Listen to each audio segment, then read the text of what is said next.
So good to meet you online. You too, sir.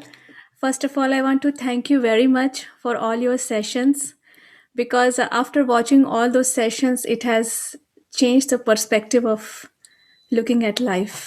मैं देख रहा हूँ आपके पीछे कुछ म्यूजिकल इंस्ट्रूमेंट्स पड़े हुए हैं. So you are into music or like singing or what like?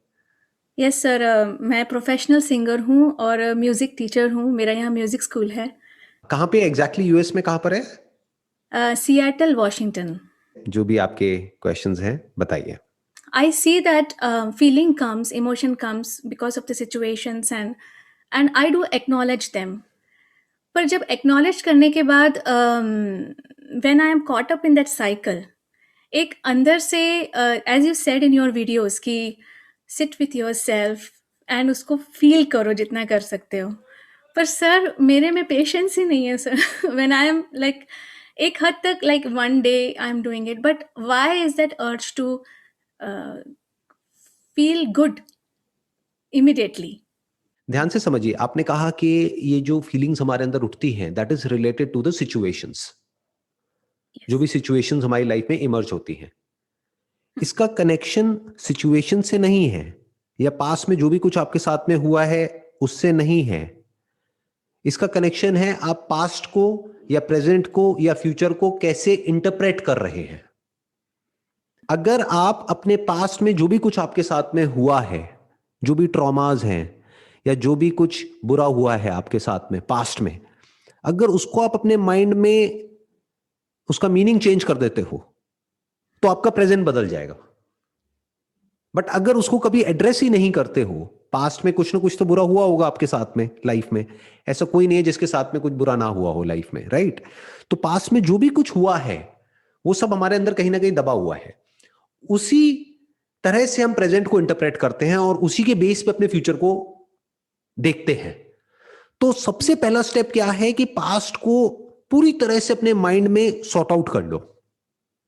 जैसे जो स्ट्रेस होता है, एंजाइटी होती है या किसी भी तरह की टेंशन होती है हमारे माइंड के लेवल पे, उसकी जो जड़ होती है ना वो होता है कि हमारे आसपास में सब कुछ डिसऑर्गेनाइज्ड होता है. तो इसके दो स्टेप्स हो गए. एक कि अपना जो फिजिकल एनवायरनमेंट है जहां पर भी आप रह रहे हो, अपने घर को, अपना जो सामान रखा हुआ है, हर एक चीज को ऑर्गेनाइज कर दो. That is one. दूसरा इसका जो एस्पेक्ट है वो है कि जिस तरह से बाहर आपने सब कुछ ऑर्गेनाइज कर दिया है उसकी वजह से आप एक रिलेटिवली अंदर से पीसफुल फील करते हो. अगर इसी तरह से अंदर जो थॉट्स है, फीलिंग्स है, इमोशंस है, उसको आप अच्छे से ऑर्गेनाइज कर देते हो, उसको अच्छे से ऑर्डर में रखते हो, वहां पर कोई केओस नहीं है, तो ये जो फीलिंग्स है और इमोशंस है और जो भी थॉट्स है हमारे, वो एफर्टलेस हो जाते हैं, वो स्पॉन्टेनियस हो जाते हैं. वो बिल्कुल एक वेव की तरह होते हैं, आते हैं और चले जाते हैं, रुकते नहीं हैं. जैसे संगीत में भी क्या है, अगर आप संगीत को ध्यान से आप समझ रहे हैं तो correct me if I am wrong, संगीत में जो दो नोट्स होते हैं उससे ज्यादा जो इंपॉर्टेंट है, उन नोट्स को समझने से ज्यादा जो इंपॉर्टेंट है वो है कि उन दोनों के बीच में जो गैप होता है, जो साइलेंस होता है, म्यूजिक वहां से पैदा होता है. तो you need to connect more with the silence, with the gap, in order to be a great musician or a singer. इसी तरह से पहले जो अपने जो दो थॉट्स होते हैं या फीलिंग्स होती हैं या इमोशंस होते हैं, इसके बीच के गैप को देखो. उस गैप में जा करके आराम से बैठो. कोई अच्छी फीलिंग आ जाए तो बहुत एक्साइटेड नहीं होना है, कुछ बुरी आ जाए तो डिप्रेस नहीं होना है. उन फीलिंग्स के बीच में गैप्स होते हैं. दिन में ऐसे कुछ मोमेंट्स होते हैं जब ना आप बहुत अच्छा फील कर रहे होते हो ना बुरा फील कर रहे होते हो, क्योंकि इन दोनों ही सिचुएशंस में आप ऑब्जर्व करने की पोजीशन में नहीं हो. जो जरूरत से ज्यादा खुश है, जरूरत से ज्यादा एक्साइटेड है, वो भी ठहर करके, रुक करके चीजों को ऑब्जर्व नहीं कर पाएगा. जैसे आपको सिंगिंग से ही रिलेटेड एग्जांपल देता हूं, because you are a singer. अगर आप बहुत ज्यादा एक्साइटेड हो, क्या आप अच्छे से गा पाओगे? हाँ सर, ब्रेथ पे ही फर्क पड़ेगा, तो ब्रेथ इज राइट. एवरीथिंग. और अगर आप बहुत ज्यादा डिप्रेस्ड हो तो क्या आप गा पाओगे ढंग से? नहीं गा पाओगे ना. तो आपको एक ऐसी स्टेट चाहिए अच्छे से गाने के लिए, आपको बीच में कहीं पर होना पड़ेगा. मतलब ना बहुत ज्यादा एक्साइटेड ना बहुत ज्यादा डिप्रेस्ड. तो ऐसे ही जब दिन में वो स्टेट आती है, अब वो कैसे आएगी? हो सकता है आपने कोई बुक पढ़ी, हो सकता है मेरी कोई वीडियो देखी, हो सकता है मेडिटेशन करी, हो सकता है प्राणायाम किया, योगा किया, एक्सरसाइज करी, या हो सकता है अपना आपने रियाज किया, तो उसके बाद में कुछ देर के लिए सब कुछ ठहर जाता है। ऐसा होता है या नहीं होता है? जैसे हमने फिजिकली एकदम से वर्कआउट किया तो उसके बाद में कुछ देर ऐसा नहीं होता है, 20-25 मिनट या आधा घंटे तक, जब कोई थॉट्स नहीं चल रहे होते हैं माइंड में, कोई फीलिंग्स नहीं होती है, बस एक पीसफुल स्टेट होती है। तो उस वक्त उस टाइम को खराब मत करो, उसको एंजॉय मत करो। हम ये गलती कर बैठते हैं, हम उसको एंजॉय करने लग जाते हैं। तो उसको क्या करना है, उसको यूज करना है। क्यों? क्योंकि वो हमेशा के लिए रहने वाला नहीं है, वो कुछ देर बाद चला जाएगा, जब ये फीलिंग्स, थॉट्स, इमोशंस वापस से हावी होंगे हमारे ऊपर। तो उस स्टेट में आपको क्या करना है, ये देखना है कि जो भी कुछ आपके साथ में लाइफ में हुआ है पास्ट में, या अभी जो कुछ हो रहा है, या फ्यूचर में जो भी कुछ होने वाला है, उसको आप किस तरह से इंटरप्रेट कर रहे हो, उसको आप क्या मीनिंग दे रहे हो। उस मीनिंग को बारीकी से चेंज कर दो।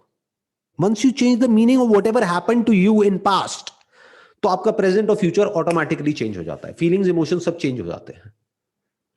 जैसे किसी के लिए कोई रिजेंटफुल फीलिंग्स हैं आपके अंदर, मान लो कोई फ्रेंड है, कोई रिलेटिव है, या पास्ट में किसी से भी रिलेटेड कुछ भी है, जो भी आपके साथ में अगर कहीं कुछ गलत हुआ है, तो उसका मीनिंग चेंज कर दो।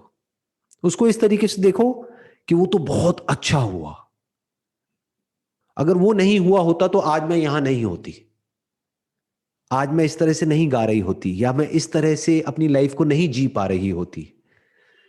तो वो एक खराब एक्सपीरियंस नहीं था, वो अच्छा था। इनफैक्ट मेरी लाइफ में जो भी कुछ हुआ है पास्ट में, वो सब जरूरी है। अगर मुझे दोबारा से मौका मिले अपनी लाइफ को दोबारा जीने का, तो मैं बिल्कुल ऐसे ही जीऊंगी जैसे मैंने जी है अपनी लाइफ। अब आप पास्ट से फ्री हो जाते हो, अब रह जाता है प्रेजेंट और फ्यूचर। अब उसको क्या मीनिंग देना है वो भी आपके ऊपर है। देखना, ध्यान से समझना, आई एम नॉट श्योर इसको आप कैसे समझेंगे। दो एंगल होते हैं अपने पास्ट को देखने के। एक कि मेरा पास्ट फिक्स्ड है, यानी अब वो बदला नहीं जा सकता है, वो हो चुका है। ये सच नहीं है, क्योंकि पास्ट क्या है? पास्ट आपके माइंड में है, एक्चुअल में कहां है? तो माइंड में क्या है? जो भी पास्ट से रिलेटेड मेमोरी है, वो मेमोरी क्या है? आपका जो भी कुछ हुआ उसको देखने का सिर्फ एक नजरिया है। तो अगर उस नजरिए को आप बदल सकते हैं, तो आज में आप अपने पास्ट को भी बदल सकते हैं। वही जिसके बारे में आपको बुरा लग रहा था पिछले 10 साल से, हो सकता है अगले 10 दिन बाद आपको अच्छा लगने लग जाए उन्हीं मेमोरीज को सोच करके। आप उसी के लिए थैंकफुल हो जाओ, उसी के लिए आपके दिल में ग्रैटिट्यूड आ जाए, तो इसका मतलब पास्ट बदल गया। तो इंसान सिर्फ अपने फ्यूचर को नहीं बदल सकता है। इंसान की पावर सिर्फ इतनी नहीं है कि अपने फ्यूचर को और अपने प्रेजेंट को बदल पाए, बल्कि वो अपने पास्ट को भी बदल सकता है। That is the beauty of being human.